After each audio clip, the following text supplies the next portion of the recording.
Hello, today is November 15th, 2017. I am 27 days out from surgery. I would like to apologize for taking a video in my bathroom. I was trying to find somewhere where the light wasn't completely wonky in the house now that it's dark at night and I can't use natural light outside. And this one, sorry. Anyway, let's see, since surgery I am about 22 pounds down in 27 days. And oh, the last time I talked about the spoon, this is my little spoon. Isn't that cute? Yeah. And I apologize for my red lip. It's not bleeding, I promise. I'm supposed to be drinking, right? But I'm having a hard time drinking regular water, and I've been instructed to drink something with electrolytes. So my husband and I set out on a journey to Safeway, and we bought one of every kind of sugar-free electrolyte drink. And this is the only one I can stand. Powerade Zero Fruit Punch. They told me my taste would change after surgery possibly, but they didn't tell me I would ever like something flavored fruit punch. I don't like fruit punch. I don't. And this was it. All the flavors I thought I would like, I can't stand them. Who knew? But that's just part of what's going on. Let's see, last week I worked from home. I only got 25 hours in, but it is what it is. This week I'm doing every other. So Tuesday, Thursday in the office. So I worked at the office yesterday, which was great, except I was so tired last night. Oh my goodness. And then Monday, Wednesday, Friday from home. So it's a transition, but it's good. And I'm very fortunate that I have employers who are more interested in me healing than in me being in the office every day. And so we're keeping things rolling. That's good. All right, so I had promised that I would talk about my process because it's different from a lot of people. I have several friends who've had bariatric surgery in the United States, and so we've talked about what they've done, and the classes they had to go to and the appointments, and so it's different when you go to Mexico. I did have to, before I was approved for surgery with the company that I worked with, talk to a nutritionist and agree, these are the things I'm going to do pre-op, these are the things I need to do post-op. I didn't have to do a psych eval. And honestly, from some of the people I've talked to, I don't think having to do a psych eval is a terrible idea. Because to be successful, you have to commit to changes. And yes, there are lots of ways it naturally discourages you from making bad choices. But if you want to game the system, you can game the system. I learned about the bad choices thing and just your stomach not being ready. I had made dinner, and mind you, my husband's made most of the dinner, but I was being kind of bossy about this one, and I wanted it done a certain way because it was different than what the recipe called for, so I did it. Anyway, so my half of the pan did not have any meat on it. Theirs had sausage. And I had the smallest, and I mean the smallest that you can get in your mouth and taste, piece of sausage. This was last Saturday. And within 2 minutes, my stomach told me it did not appreciate me doing that, and I'd better not do it again anytime soon. So there's that challenge. But I'm learning what works and what doesn't work. And this coming weekend, I get to start introducing, slowly but surely, regular food. And I'm kind of excited about that. Still interested in seeing what's going to work and what's not. Obviously, sausage isn't going to happen again anytime soon, but we'll see. I'm having a hard time getting hydrated enough. So I'm supposed to be drinking. I've been getting in not enough. But the only place you can go for an IV for rehydration is the ER, and I have a $300 copay for that. So I am struggling valiantly to not need to do that. A lot of people do, and it makes sense because it takes so much to sip your way through 6 to 8 cups of water or other electrolyte drinks like that. And in a day, particularly when you aren't supposed to drink 30 minutes before or after you eat. It takes me so long to eat. And I'm up to, on a good day, 500-600 calories. But it's a trade-off. It's like if I don't eat today, I can get more liquids. But if I don't eat, I'm just gonna feel terrible. So there's it. Anyway, back to getting ready for Mexico. So let's see. The Tuesday night before surgery, and this is a long video, so I apologize for that. It's going to be. I had class, and God bless him, my professor let me leave halfway through because I had not thought this through. I'm like, oh, I will finish up my grad classes and then have this break until January, and I'll get on a plane the next day. Did not think about the fact that my class ends at 10 o'clock, which means I get home at 11 o'clock, and then I had to be back at CTAC by 8 in the morning. That doesn't really work, considering I had been sick. I was doing a lot better, but I still wasn't 100%. And then finishing up my classes and then getting up in time to leave for the airport. No, excuse me. My flight left at 8 o'clock. We had to be there at 6:30. So, sorry. Anyway, I wanted at least a half a decent night's sleep, which I got thanks to my professor. Thank you again, Dan Yeomans. God bless you. Anyway, so we got to the airport. Oh, I will say, I thought we could get everything into our carry-on. I was determined not to pay for a bag. I had to pay for a bag because between my big comfy robe and my husband's CPAP machine, we needed a third bag. So that we did it, and I'm glad we did. Had no problems. We were in the very back row on the flight, and no one. There were like 3 empty seats in the whole plane, and no one had the middle seat. So we had all of that. I was so grateful. I was really, thank you, God, for that. Appreciate it. So as soon as we landed in San Diego, we called the driver, said, hey, we're here. I said, great. Turns out that he was picking up a series of passengers, and we were the last of, I think, 4 people flying in to have surgery. So as soon as we hit the curb, he pulled up like 3 minutes later, and then we went down further along the line to pick up the other people. They had to wait. We didn't, and I felt bad for them, but really grateful we didn't have to hang around because it's warm in San Diego, and when you've been in the Seattle area in October, warm feels really warm. And I was very glad that I did not pack anything warm because there would have been no point. So first he took us straight to the hospital and we filled out all our final paperwork. I mean, it was so orderly. Everything was organized. They told us what was going to happen. The driver was great. He was really nice.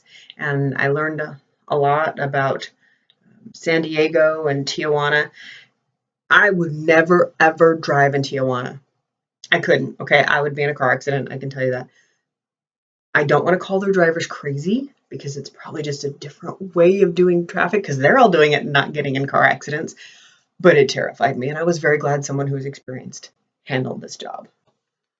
We were in a big van, and these little cars would zip right in front of us. Well, it's like no big deal. But the driver was great. That was fine. So we got to the hospital, paperwork. I went and had EKG, checked my heart, good to go. Got blood drawn, which was good. Everything was pretty good. And also, I could not remember if I was B positive or negative, which is really stupid because I have negative RH factor, which was kind of a big deal when I was pregnant. So you'd think I would remember that I'm B negative. But now, man, everyone knows. Anyway, so we got that taken care of. And then we went and talked with coordinator briefly to make sure everything was, we were good to go. And signed papers. I don't know if we did that first or last anyway, but then another driver came and picked us up and took us to the hotel. So they got our bags, loaded them in, we got in, took us over to the hotel, which is like 1.3 miles away, but it was kind of a different way. It wasn't exactly a straight drive, if that makes sense. So it was loopy. So it took us like 10 minutes to get 1.3 miles, which was fine. When we got to the hotel, they had broth and jello waiting for us. It was mango jello, which is not bad, but I couldn't figure out what it was at first. I don't know that I've ever had mango jello before. And so my little Northwest white girl cherry jello mouth was like, what's going on here? But the broth tasted good, and I was grateful for the jello, and they had water bottles waiting for us when we got to the room. So we filled out the paperwork for the hotel, and they gave us our keys and got us right up to our room. The room was really nice. Now, I have to say, if you have surgery in Mexico with the Mexico Bariatric Center, I don't know about anywhere else, you want to bring washcloths. The hotel and the hospital don't have washcloths that I could get. Towels, all the towels we wanted. We were just grateful. But somebody had said bring washcloths, and I was really glad I did, because I like washing with a washcloth. So we got in. It was 2 full-size beds, and at first I was like, what? And I had the video, you guys got to see that. But after we got back, when I was done with surgery, we had that last night, I understood the value of having 2 separate beds, because I was not comfortable, and having somebody else moving in the bed at all would have not been comfortable. So there's that. So my surgery was supposed to be at 4 o'clock the next day, and it worked out to be, so they were going to pick us up at noon, and they called it 10, I think, and said that we'd gotten bumped to later. So they ended up actually picking us up at about 4 o'clock, and which was fine, got us to the hospital. They actually put us in the room I would be in, which was nice, because Charlie could put all the stuff away and get situated. Excuse me. And then they, so they will know. Yes, I did the IV, did all that stuff. They had me in a wheelchair down to the OR. And before this time, the assistant surgeon had come in and talked to me and walked me through the whole thing again, answered my questions. I should say that. It wasn't like I didn't talk to anybody. They took really good care of me and made sure that I was comfortable and that Charlie was comfortable, and I appreciated that too. So went into the OR, got on the table. I remember the anesthesiologist asking where I was from, and I said the Seattle area, and that's the last thing I remember. I woke up what seemed like a couple of minutes later, and because I was on a bed that was moving, and they were having me move from that bed into the bed in my recovery room. And remembering that was just really weird. And you know, that, I don't know, if you've had surgery, how weird that is. It feels like it was just 6:30, and now it turns out it's 11:30. And so my husband was there. I could hear his voice, and I remember thinking, oh, good, Charlie's here. It's fine. Visiting hours are supposed to be over at 8 if you're not staying the night in the hospital, but companion. And but Charlie was like, no, like, visiting hours end at 8.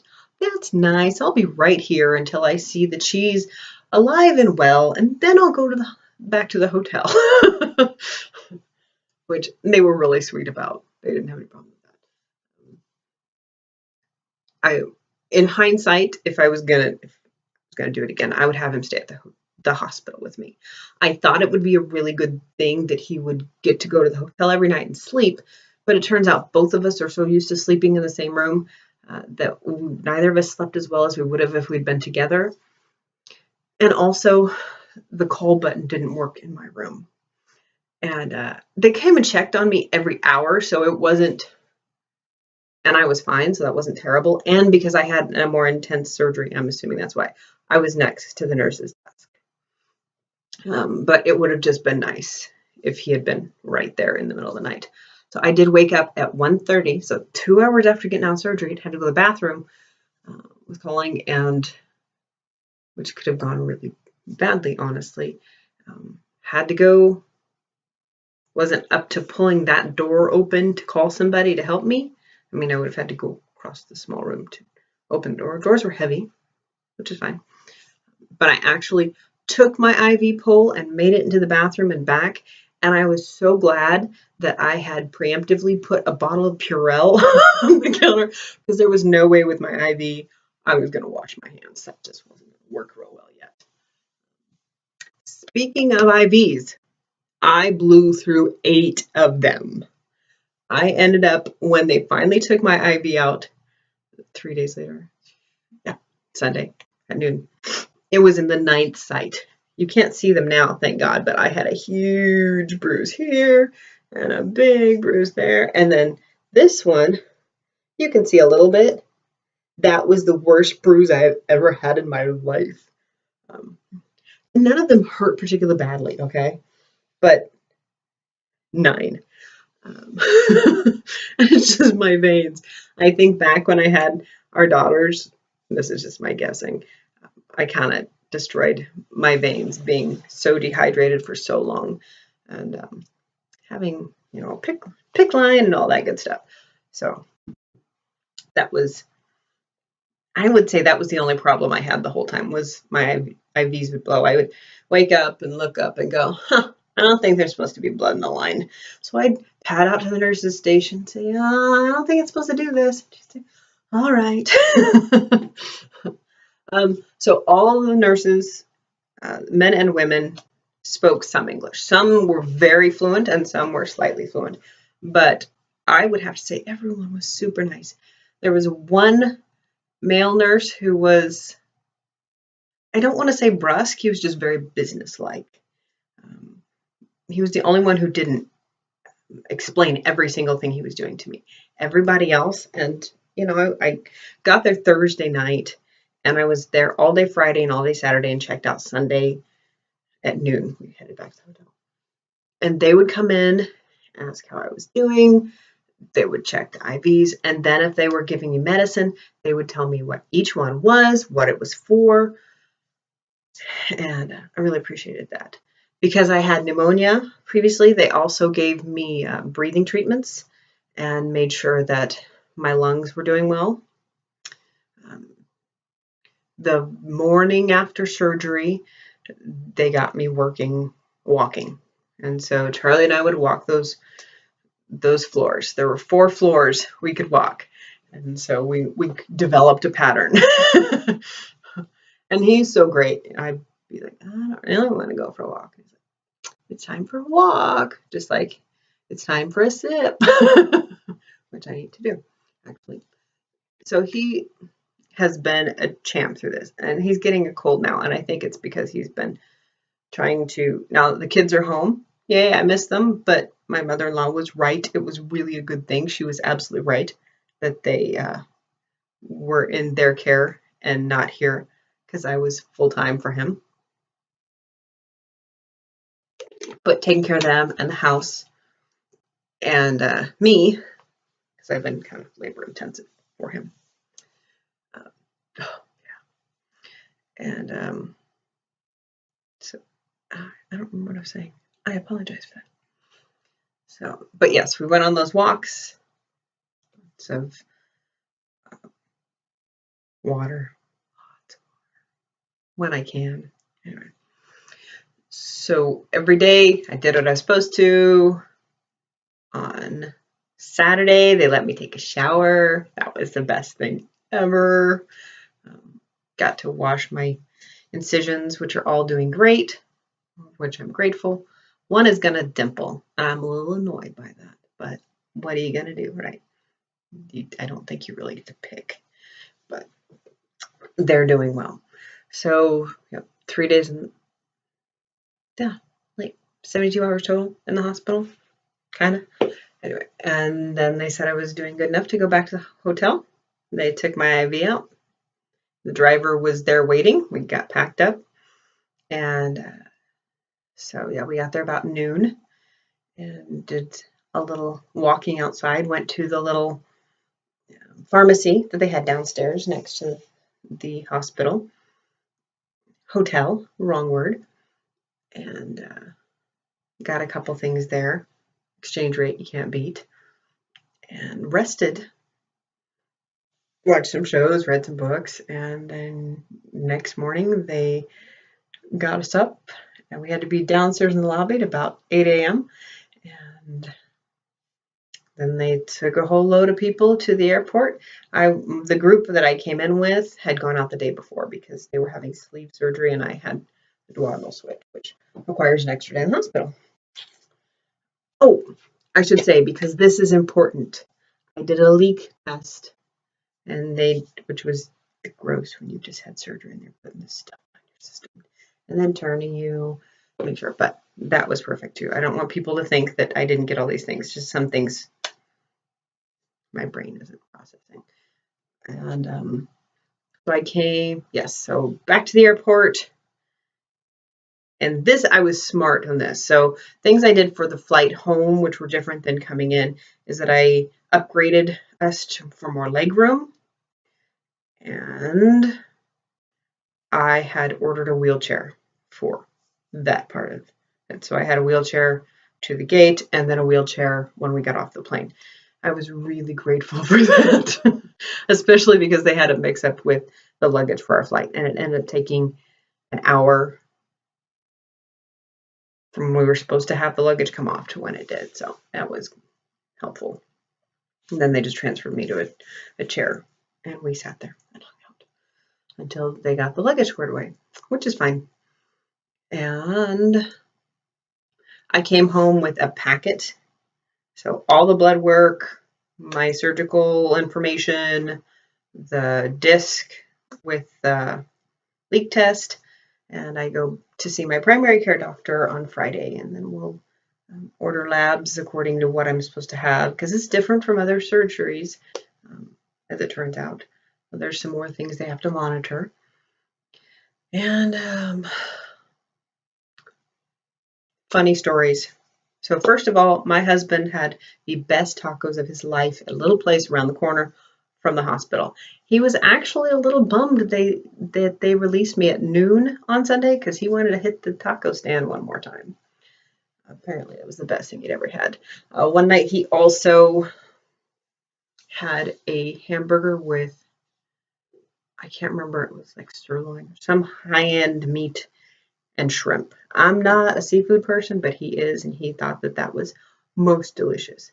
So he was very happy with the food choices that were available. The night before surgery, we went down to this little cafe, and I had broth and apple juice that they actually juice themselves there. It was green apples, and it was so good. One may argue that it was because I was so hungry, which is possible, but Charlie tasted it also and said it was the best apple juice of all time. So, and he may humor me sometimes, but not necessarily on this. So the other thing was the street parties. There was actually a band that the tarp covering the band was attached to the hospital. And I was in an inside room because you had the nurse's desk in my room, and then you had rooms with windows. And my room was shaking in the hospital. And there were people out in the streets dancing. And I asked the nurse, do you have any idea when that is going to stop? And she said, it's Tijuana, 1 or 2. Okay. So that was Friday and Saturday night. Didn't happen Thursday night, but Friday and Saturday night, they were partying until 1 or 2. So all I did was I had my phone, I had it plugged in, had my headphones in, and I had my YouTube channel on that I listened to, my playlist, sorry. And which would have been fine, but I had previously canceled YouTube Red because I thought I didn't need it right now. I'm trying to, cut little things. But I kept waking up to commercials, and because it knew where I was, they were in Spanish. So it was even more discombobulated for me because I couldn't understand the commercials. So I tried to upgrade to YouTube Red so I could just have my nice soft music. and it wouldn't let me because YouTube Red is not available in Mexico yet. So I just had a commercial periodically and tried to sleep through them, but that was actually really effective. And a little jolting. I grew up on a military base with exercises, and after you've had practice bombings, it's, music is not that big a deal. So that was the hospital experience. Getting home, I actually felt fine when I got home. It was a couple days later, when all the IV drugs were out of my system, that I started feeling not great. And it is better now than it was. I'm still very tired, as you can probably tell. I put makeup on Sunday. I was so excited to go to church, and I had makeup on and a nice outfit that fit because it was one size down. That was exciting. And my boots zipped up. Very exciting. And I had my husband take a picture, because it's what everyone tells me, is you need to take pictures because your brain's kind of foggy and you're going to need to see that progression, because even when you're looking in a mirror and you know that you are smaller, your brain's going to take a while to process, and photos help. So that's what I was trying to do. I'm not trying to become the selfie queen. And all I could see when I looked at that picture was how tired I looked.